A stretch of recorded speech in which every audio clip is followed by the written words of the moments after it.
name is Jenny Howey, and today I'm going to teach you all how to wash your clothing by hand. You may have never thought about this before in your life. You may think, I'll never have to ever use this. But think about it. What if the electricity goes out? Don't have access to a laundromat, washer and dryer, don't have them. What are you going to do? You need to learn how to wash your clothing by hand. So let's go through the first couple topics. First, I'll teach you how to do a proper soaking on your clothing, a proper scrub, whether by hand or with using an actual scrub, a quick rinse, fabric conditioner if we're not in dire need of our clothing right away, and then how to hang dry. So first, why is soaking important? In an interview with a woman named Joanne Noriega about 2 years ago, and she's been washing her clothes by hand her entire life, I learned that soaking is very important, and here's why. If you try to just jump right in and start scrubbing away, it's not going to get as clean as you'd like it to. The whites aren't going to get as bright as you want them to. A proper soak is important. So separate the darks and your whites. Seems obvious, and it should be, but some people forget this step. And then after you have them separated, you'll put them both into separate containers full of soap and water. Very simple. Let that sit for about 10 minutes, and after the fuzzy bubbles have started to fall away, you'll see just kind of like a gross, filmy, dirty water. That's when you're ready to wash. Now, washing and scrubbing. The importance of using your hands versus the scrub. So our heavier, bulkier items, that's the word, that's what we're going to use the scrub with. So like towels, jeans, just more dense clothing that's really heavy and hard on your back to try to do that by hand. It's easier if you have a washing board, and then you just drape that heavy cloth on top of the board, supporting it with your hand, and then you take the scrub and just push a downward motion into the container, and then rotating, and then pushing again. And then you do the other side, flip it over, and go like that. But with your more delicate fabrics like lace and your pretty little shirts and such that you don't want to take this giant scrub to, that's when you use your actual hands with.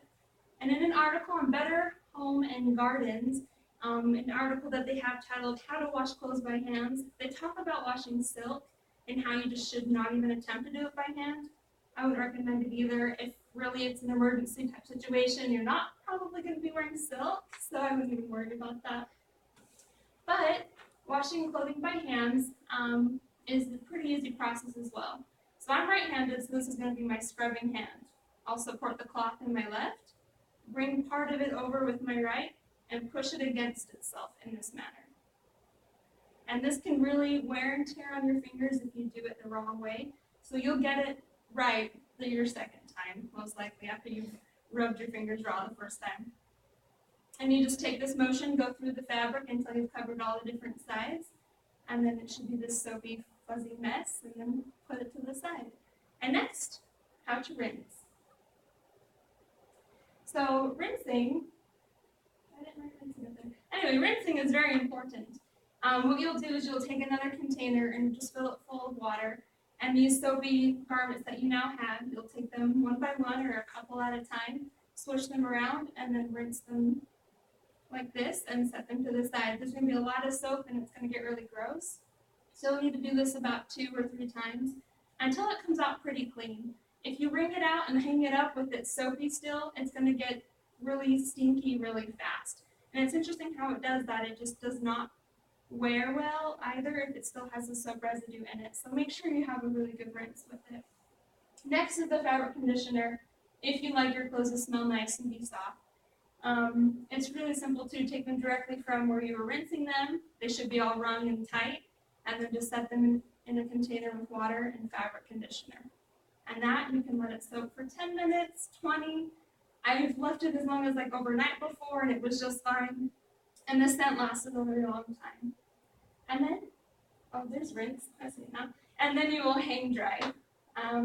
It's perfectly easy to hang dry your heavy items as well. To wring them so that there's not a ton of water in them. It's better to have 2 people for things like towels and blankets. Just one person grabs the end and you both just twist, and then it makes it easier to hang it up, rather than do it on your own where it can hurt your back. And so it seems pretty easy.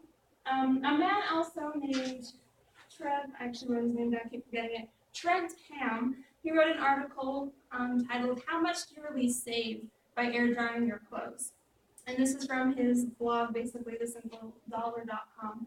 He did a study about how much money he was really saving by air drying his clothes versus using a dryer. For him, it was about $9 per cycle. That's a lot of electricity. I wonder where he lives, why it's so expensive. For us, it would probably be a lot less. So if you have the time, I wouldn't, knock it. You should definitely try it. So there you go. Now you've all learned an easy way to wash your clothes. So if the power goes out, don't be scared. Be prepared. There you go.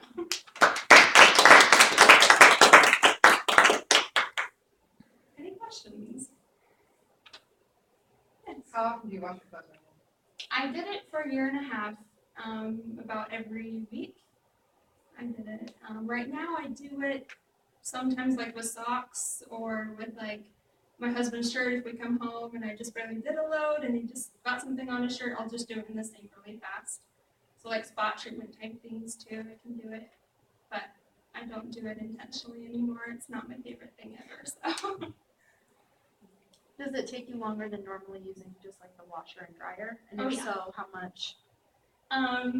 Let's see, when I was doing it once a week for about a year and a half, it would take me like my first time it took me like 6 hours Yeah. to do all of my clothes, and then I learned how to do it right and more quickly and efficiently. Okay. I cut it down to like 2 hours. Awesome. So Why did you do it for a year and a half? I mean, what did it? just for fun? No. I lived in the Philippines and we didn't have access to a washer or dryer in any of the apartments that we lived in. And so it was you wash it by hand or you pay somebody else to come to your house and wash it.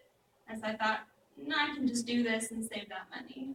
So They didn't have like laundromats available. they do, but they're also really expensive and we were on a really tight budget. So it was just more economical for us to figure out how to do it and take that time. And when you say a scrub in here, you mean like one of those boards, or you mean like an actual? Both. So when Okay. you're using like a washboard and then you have like a hand scrub. And it looks kind of like a sponge that you like do dishes with. Right. Not as hard as like an SOS pad. I'm not trying to tear it, but softer. But just it's a scrub basically. Is the only way I could explain how that would be. Yeah. Any other questions? Oh, I have one more question. Please. Where would you say would be the best way to dry your clothes?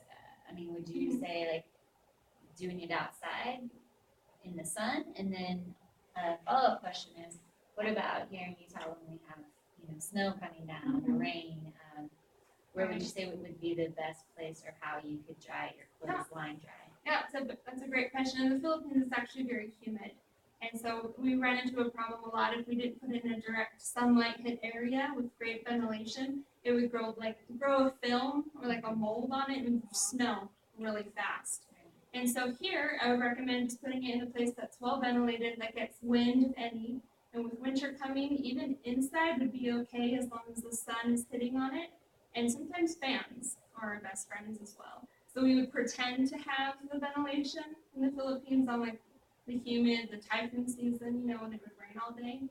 We would just put electric fans on our clothing in order to dry them. So sunlight plus fan, fake ventilation, fake air. So it was good. You don't think the sun like fades the clothes at all? Or It definitely does, Okay. but it helps dry it more quickly. Okay. So like with your whites, it also gets them more bright. So take that into account as well with your dark colors, I guess. It's a good way to. Well, thank